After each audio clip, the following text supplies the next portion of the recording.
Hello everybody, welcome back to the channel. Hope you're having a good day. This video is focused on non-specific champion synergies. Why are they so important? Well, the fact is they don't have any requirements when you're kind of looking at the fact of can they benefit everybody in your questing group, which I think is a very important topic. I just want to take a moment to say thank you, because a lot of the time I spend too much time just kind of grinding out and kind of working that I just don't take a step back to say thank you. So I want to say thank you to everybody that is subscribed and as well that keeps on coming back to the channel on a daily basis, that watches the content, supports it even when I do some scuffy stuff. Thank you. Also to the people that are members on the channel, thank you ever so much for keeping your membership. Those people on Twitch that are still subscribed and also Twitch Prime members, thank you, thank you, thank you. Patreons and as well the people that very kindly donate to the channel. Thank you very much. I see you all. I appreciate you all. I love you all. I miss you all.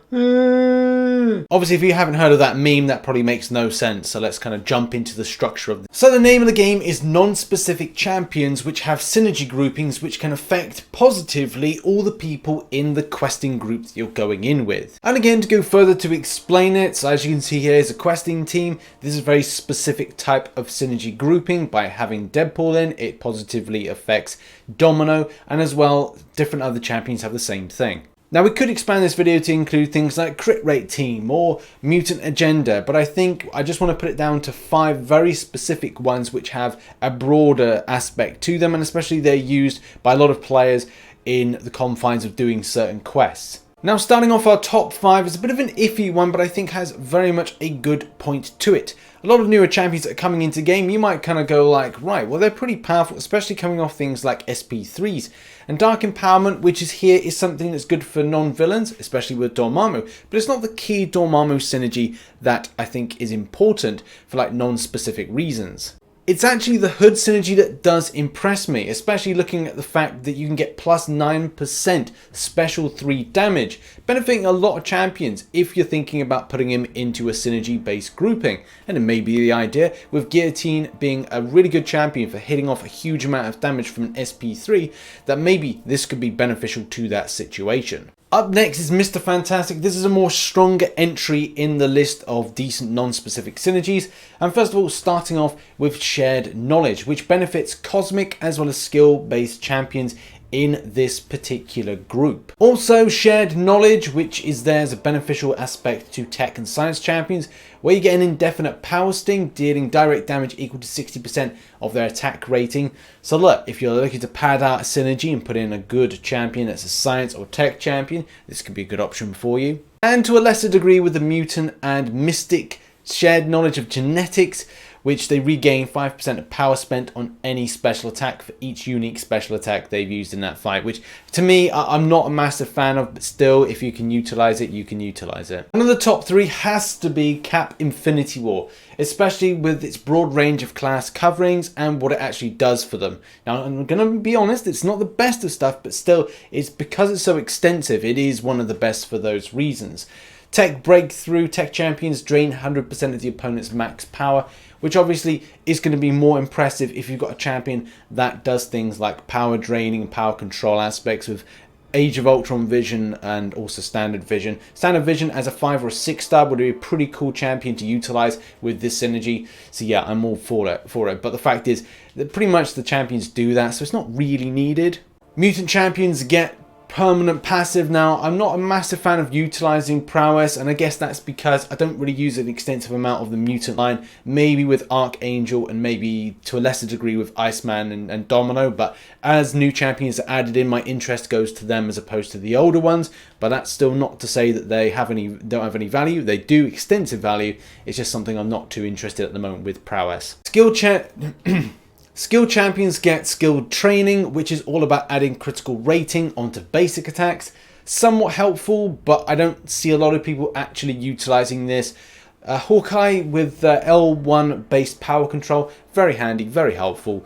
So, you know, and as well, like the other champions are pretty hot. Black Widow, obviously very hot lady, but also a very hot champion has got to be Thor Ragnarok, hitting off an SP3. If you've seen my video looking at a synergy that really kind of adds more to this champion, it is a case he is a fun champion, but I think in the right hands. And also you can't get away from that amazing prestige he's got. Science experiment here, and like, it's not extensively used. I don't see a lot of people kind of going, oh yes, you must use this. Gladiator Hulk is a fantastic champion. Variant 1 usage, especially with the way that he kind of like works around things like degeneration, but there are other aspects, other champions out there that can like work around degeneration in some way, like Doctor Doom with his specific kind of synergy with Doctor Strange. But the fact is, passive weakness still can be very handy. I would recommend it if you're looking for something that's going to be doing a lot more attack than normal, but it isn't something that is overly popular, so you know, people don't really use it. Mystic Craft is actually pretty fun, and I have used this quite a bit, especially with Doctor Doom when I've been doing some testing out, because Mystic Champions deal 30% of their attack as direct damage to their opponents when nullifying one of their buffs. Very handy, and it may be a case of having a team with Scarlet Witch and as well having Doctor Doom would be quite fun. Shame she's not a 5-star version, because that would have been better for an ongoing synergy, especially attacking stuff like Act 6. Doctor Strange is available for a 5-star version and 6-star version, I'm pretty certain of it. And as well, you've got Thor, Lady Thor, Jane Foster Thor, whatever you want to call her. You could utilize her for it, but I don't think she's the more popular champion to use for Act 6 grinding, if I'm honest. But still, nullifying is the way, and nullifying is fun. And the best for last, this is probably one of the best synergies out there, and that's Cosmic Power. Helping Cosmic Champions is amazing, and also doesn't have the restrictions of something like Cosmic Supremacy would have. Because at the end of the day, Cosmic Supremacy really requires you to fill up 2 slots with 2 very average champions. But the fact is, with this, you can have an amazing champion like Cap America Infinity War, aka Beardo. You can then have one of these champions like unlocking it, and at the same time you can have a really powerful Cosmic Champion sustaining those buffs. So 3 pretty amazing champions. All 3 of them are pretty good. I'd probably rate them as going like Gamora's first, second has got to be Thor, third has got to be Cap Marvel. So you could have any of those and have a really fun synergy for Cosmics. Now, where Nick's concerned, this is very important. So Nick Fury is an amazing champion, as we all know, but obviously if all hero champions are in the grouping, his kind of questing group, it is going to add an extra dynamic, especially if they have the Fury buff. So as you can see here, plus 10% attack rating, this boost is doubled if Nick is dead. And a lot of times, you could say it's important or not important to kill off Nick, especially if the fact you want to use him. But if you kind of like use him first off and then he's dead, then that's fine. That's going to be beneficial for attack rating. But his kit is very important. You got Restoration Kit here. If Nick is alive, so obviously there's a beneficial thing to him being alive. Once per fight with a teammate inflicted with a bleed, poison or shock debuff, he will drop a Restoration Kit, if I can speak properly, purifying the debuff and regenerating 10% of their max health over 3 seconds. And the kit goes further. If Nick is alive again, the first 3 unblocked hits from the opponent have 100% chance to be evaded. Very, very important, especially if you're looking at stuff and options for like Abyss of Legends, which could be very crucial for certain things that could happen. Potentially, maybe, maybe not. We'll have to see how this works in the future.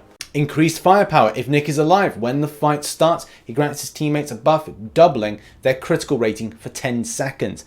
Now, I'm going to say it's the most important thing, but something that I do want to try out is maybe an idea with Bishop, because Bishop has persistent base charges, so the extent of damage he can then do in the next fight could be quite substantial, especially if you're going to be hitting off a special like an SP2 really quickly, or any other type of special attack. Continuing on with contingency plan, and I love using sparkles for this, especially considering that all Fury buffs have 20% increased duration. Very, very important, especially, you know, when you want to get a champion that's got an expiring Fury buff. And mainly it's a case that you've got Cap Marvel, the classic version, which is again important because you want that buff up. You want to be able to do as much damage as possible. And finally, we've got Extreme Conditions Kit. This is really handy if you're getting a Cold Snap, Frostbite or Incinerate effect on you, then you can get immunity for 10 seconds. And even though it's not the most desirable champions, you've still got the likes of Iron Man, Infinity War in that group, which is still kind of fun and a good champion as well. So whatever you're doing a quest and you need some immunities, who are you going to call? Nick Fury. And now moving on to the top champion that is great for very across the board non-specific type of synergies. I want to mean by non-specific, I mean in a case that you don't need to have it on one specific champion, it will benefit all other champions, so to speak. So as you can see here, all champions in obviously the questing group, if it looks like they're going to be knocked out, then they'll get an indestructible and unstoppable buff, which will last for 2 seconds, keeping them alive in the game, which, as we know, is very important. Also, Warriors of Asgard, once per fight, Heimdall will intercede on your behalf and dash back and hold for 1.5 seconds to regenerate for 15 seconds, missing health instantly. Now that's good. Like, you want to regenerate back, and it's important to do so. You want to keep yourself alive in the game for longer, then that's really good. Use Warriors of Asgard to your benefit. Not the key, really best champions in the game for us here, but you look, I'm up for a 5-star Thor being brought in. I'm even up for a Thor Ragnarok. Lesser degree with Loki, but the fact is, at least you've got the first two that are pretty decent to put into any kind of questing team. This is probably one of the most popular ones, and that is the Lost Daughters of Asgard, especially because you get that permanent Fury buff come up, increasing attack by 15% of the base attack, which is impressive, especially if you're looking at the more rarity of champions. You've got a 6-star version of Heimdall, you're taking it into things like Act 6, it's going to help you out immensely. But at the same time, there's 2 decent champions for utilization, Hela and Angela. 2 amazing champions that could be really helpful to kind of pad out a decent questing team. Doesn't matter which one you choose, they're both very good for different kinds of reasons. The final one to talk about is Enchanted Blades. Now, even having Magic and Guillotine, it gives you options. Guillotine is a decent champion, and you know, I will probably do more videos. I have done one of my more popular videos actually on this champion, but also having Magic, a champion I'd love to get as a 5-star, but unfortunately I haven't been that lucky. However, it doesn't really matter, because the fact is I've still got some other decent power control champion options, so yeah, it's all good. But I don't think the synergy is as used as the Lost Daughters of Asgard is. So there we have it, ladies and gentlemen. That has been my top 5 best non-specific synergies, which is again difficult to explain to people, but again, let me just reiterate, it's synergies that benefit a larger amount in your questing team as opposed to like very specific, saying like, okay, well, it's got to be this champion specifically that gains the benefit. Well, obviously apart from the class side of things, but if you're running a team that's got like loads of different classes, but at the same time going, well, I'm not quite sure what should get the benefit of what, you can then go, okay, well, I want to use Cap America Beardo for the purpose of having improvements to my Cosmics buff duration, but then as well at the same time, I'd like to get an extra Fury buff, so, you know, maybe the Heimdall synergy, or maybe I want to have something that benefits the hero side of things, or has some type of kit that allows me to minimize the extent of damage coming in, so I go for Nick Fury. So if you get what I mean by that, there are different synergies that benefit different champions specifically, but also ones that generically help the rest of the questing team. That's really, hopefully, to explain it. 4 of those I think are good ones. I think the 5th one with the Dormammu one's a little bit of an iffy one, but the fact is the other 4 are pretty solid. Do you use any of these synergies? Put it in the comment section down below. Thank you very much for watching this video. I'll see you in the next one. Bye bye for now.